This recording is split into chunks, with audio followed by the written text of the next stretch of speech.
나중에 매매할 때 이 문제가 불거지게 되면은 양도세를 1억 원에서 10억 원 가까이 중과를 받는 그런 사례가 있기 때문에 실거래가가 9억 원을 초과하는 상가주택인 경우에 2022년 1월 1일부터 바뀌게 되는 겁니다.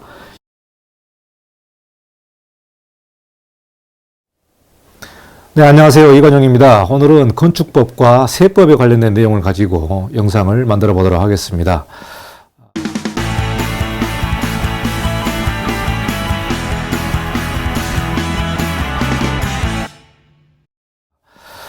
건축법은 건축법규에 나온 내용을 가지고 건축행위를 하는 것이고요. 건축법 외에 민법이나 세법은 그 법령에서 정하고 있는 기준에 있어서 어떤 건축물을 바라보기 때문에 건축법과 세법이라든가 민법은 서로 충돌하는 경우가 종종 발생을 합니다. 이런 경우에 이제 소송을 통해서 판결을 받게 되는데요.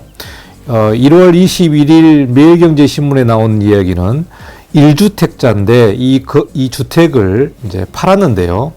옥탑방 때문에 이 양도세 폭탄을 맞았다는 그런 기사가 나와 있습니다.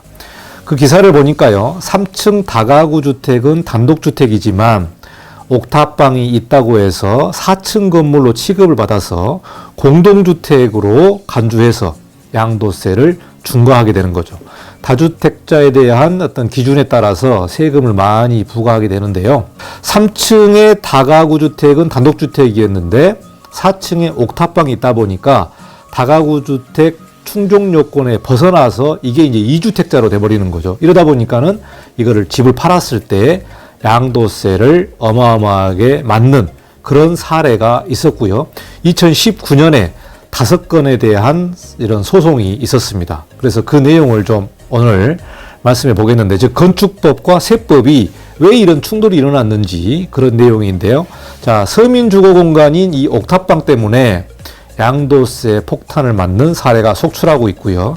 2019년에 무려 5건에 관련된 소송이 있었다고 합니다. 그래서 2019년에 과세당국이 이 무허가로 지은 옥탑방을 세법상 주택으로 분류해서 옥탑방이 있는 3층 건물을 4층 건물로 취급해서 다주택자 기준으로 양도세를 중과했다. 이 내용이 되겠습니다. 다가구 주택과 단독주택, 우리가 건축법상에서 보면은 다가구 주택은 단독주택이죠. 이러다 보니까 우리가 1세대 1주택은 비과세 적용을 받는 게 이제 세법의 원칙이 되겠습니다. 그래서 이 옥탑방 하나가 잘못 알고 조그마한 임대료를 계속 받다가 나중에 팔았을 때 무려 1억 5천만 원에서 많게는 10억 원 가까이 양도세를 부과받은 분들이 계셨다고 합니다. 이런 경우에는 이제 소송을 하게 되는데요. 소송을 하게 되면은 조세심판원이 가서 이제 그 현장을 보고 판단하게 되는 거죠. 조세심판원의 이야기를 들어보면 다가구 주택이 있고 위에 옥탑방이 있는데 이 옥탑방은 다가구 주택 요건을 벗어났기 때문에 우리가 다세대 주택으로 간주해서 2주택자가 돼버리는 거죠. 자, 그러면 우리가 건축법상에서 다가구 주택에 대한 요건을 좀 여러분이 보셔야 될 것 같습니다. 제가 건축물의 용도라든가 건축 법령 시간에 정의에 대해서 말씀을 드렸는데요. 다가구 주택은 이제 요약해서 말씀을 드리면 3개층, 19세대 이하, 그리고 바닥 면적은 200평 이하, 1층을 필로티층으로 했을 때 주택 외의 용도로 사용하게 되면은 층수에서는 제외되는 겁니다. 그러니까 4층짜리 건물에 1층은 주차장과 조그마한 근생이 있다. 그럼 주택 외의 용도죠. 그러면은 주택의 층수에서 빠지는 거고요. 2층, 3층, 4층이 주택으로 쓰게 되면 이거를 다가구 주택으로 이제 본다는 거죠. 그래서 19세대까지 이게 본다는 겁니다. 좀 디테일하게 설명드리면은 3개 층이더라도 이게 다가구 주택이 될 수도 있고 다세대 주택이 될 수도 있다는 겁니다. 이거는 건축 허가 들어갈 때 다가구 주택으로 할지 다세대 주택으로 할지 그건 결정을 하는 문제고요. 다만 다가구 주택으로 하려면 4개 층은 안 된다는 거죠. 4개 층은 안 되고 3개 층 이하로만 해야 된다. 이게 다가구 주택에 대한 요건이 된다는 겁니다. 자, 여기서 문제가 나오는 게 바로 이 옥탑층입니다. 옥탑층. 자, 옥탑층은 건축 면적의 8분의 1 이하면 높이와 층수 산정에서 제외를 해줍니다. 이거는 이제 옥탑층으로 되는 거죠. 근데 건축 면적의 8분의 1을 초과하게 되면은 높이와 층수 산정에 포함을 시키는 겁니다. 이러다 보니까 옥탑층을 우리가 만들 때 8분의 1 이하로 하게 되면은 층수에서 제외되는 거고 높이에서 제외되는 겁니다. 이것이 이제 옥탑층으로 빠져나가기 때문에 이 건축 면적과 옥탑층에 대한 상관관계가 있다는 거죠. 근데 건축 면적에서 8분의 1을 초과했다. 그러면 높이 층수 산정에서 포함을 시키기 때문에 4층에 옥탑층이 있으면은 4층인데 4층에 이 옥탑이 8분의 1을 초과하게 되면 이게 5층이 된다는 거죠. 이게 층수에다가 들어가기 때문에 문제가 되는 겁니다. 자, 그러면은 여기서 처음에 허가를 받았을 때 이 다가구 주택이 8분의 1 이하였다면 이건 옥탑층이었겠죠. 그러나 이게 불법으로 바깥에 확장을 시켜가지고 부엌을 만들고 방을 만들고 이렇게 돼서 이게 8분의 1을 초과했다면 층수 산정에 들어간다는 겁니다. 층수 산정에 들어가기 때문에 이거는 주택으로 인정된다는 거죠. 그래서 조세심판원이 판정한 내용이 건축 면적의 8분의 1을 초과했기 때문에 이거는 층수 산정에 포함을 시켰다, 그런 내용이 되겠습니다.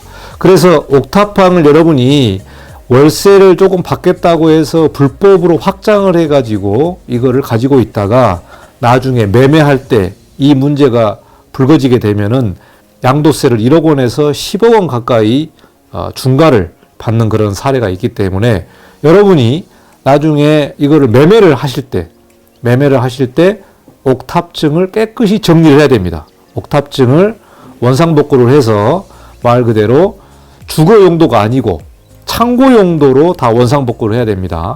창고 용도로 원상복구를 하고 나서 매매를 해야 이 문제가 해당되는 겁니다. 아마 이제 옥탑층을 불법으로 확장을 했다면은 건축물 대장에 위반 건축물의 내용이 있을 수도 있어요. 그러니까 이 이제 건축물 대장을 한번 좀 살펴보셔야 되고, 그리고 만약에 주택 용도로 그게 이제 나와 있다면 여러분이 그거를 원상복구 다 철거하시고 부엌, 방, 보일러 이거를 다 철거하시고 순수 옥탑처럼 창고처럼 만들어 놓고 매매를 해야만 양도세 폭탄을 맞지 않는다. 이 내용이 되겠습니다. 자, 그래서 여러분이 옥탑층에 대한 주의를 좀 말씀드렸고요. 자, 두 번째 사례에는 이 내용이 있습니다. 우리가 상가주택이 있는데요. 상가주택은 상가와 주택이 좀 복합적으로 만들어진 게 상가주택이죠. 그래서 1층, 2층은 근생, 3층, 4층, 5층은 다가구 주택이나 뭐 이렇게 되겠죠. 다가구 주택을 이제 사례로 보겠습니다. 다가구 주택은 단독주택의 범위로 들어간다고 그랬죠. 이런 경우에는 지금 보고 계시는 다이아그램처럼 주택이 상가 면적보다 많을 경우에, 주택의 면적이죠. 주택 면적이 상가 면적보다 많을 경우, 즉 51% 이상일 경우에는 이 건물 전체를 주택으로 판단해서 1가구 1주택으로 해서 나중에 이 건물을 팔 때 비과세로 해당이 된다는 겁니다. 그러니까 비과세니까 근린생활시설 면적이 양도세라든가 이런 부분에서 비과세이기 때문에 엄청난 혜택이 있는 거죠. 그러니까 여러분이 상가주택을 지을 때 억지로 주택의 면적을 51%로 맞추는 경우가 있습니다. 여러분이 이제 건축 설계하시는 분들은 이 내용을 모르고 있는 분들이 계세요. 그런데 굳이 50대 50이라면 주택 면적을 51%로 가는 게 맞다는 거죠. 이게 왜?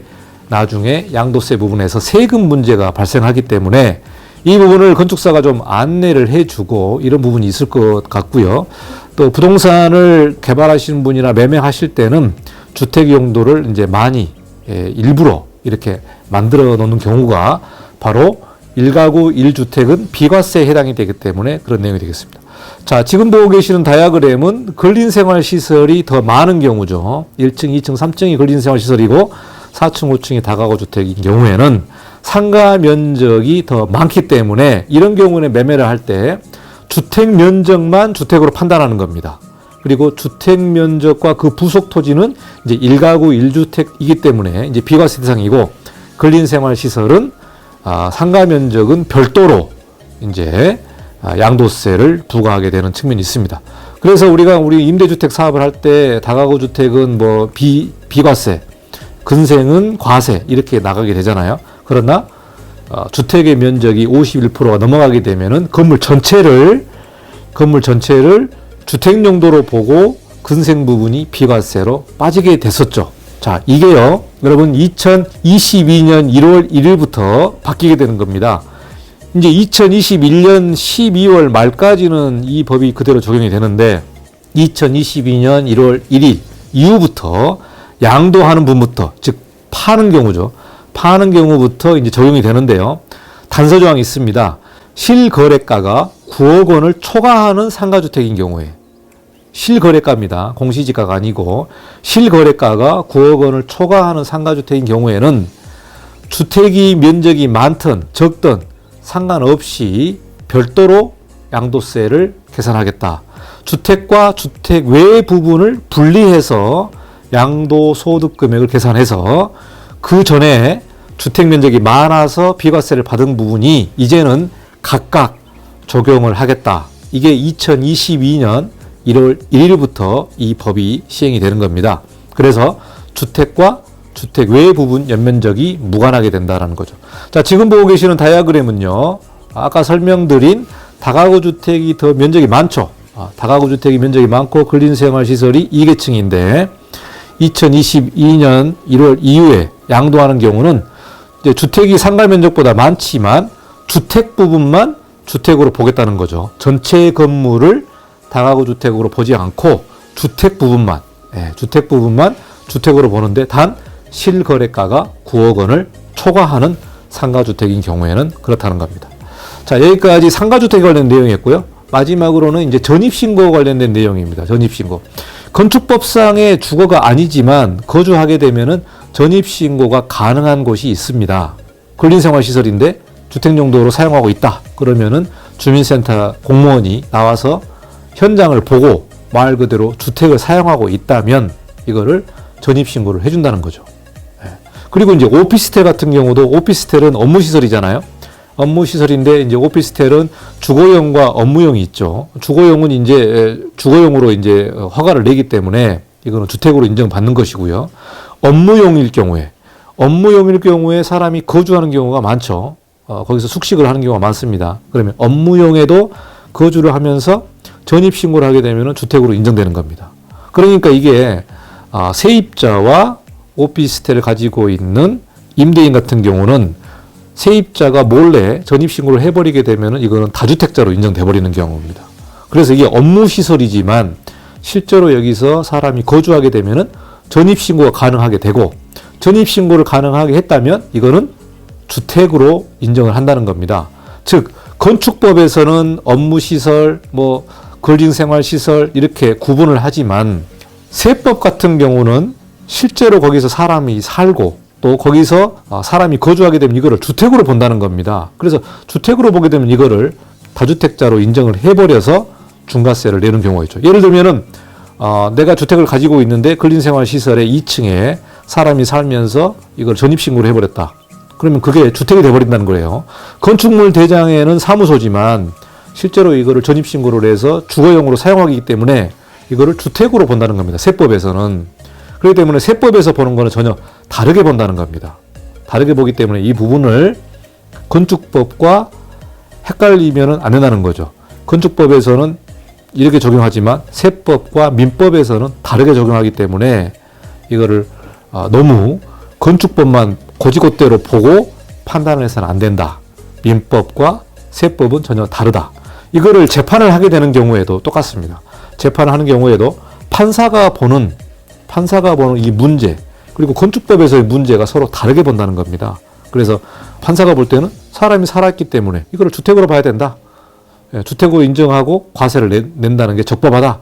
이게 이제 법원에서 나오는 판결이기 때문에 여러분이 매우 주의해서 해야 되고 나중에 매매하실 때는 원상복구를 다 하고 매매를 하셔야 된다. 요 내용이 되겠습니다.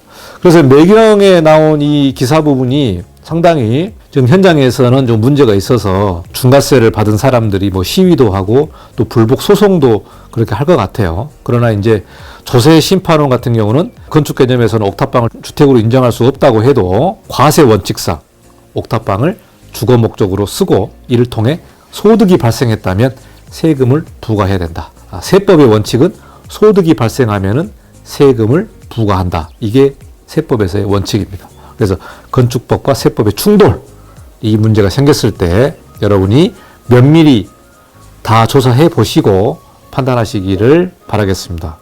자, 그래서 오늘 여러분 그 건축법과 세법에 관련된 내용을 좀 말씀을 드렸고요. 다음 시간에도 더 좋은 내용으로 찾아뵙도록 하겠습니다. 감사합니다. 이건용이었습니다.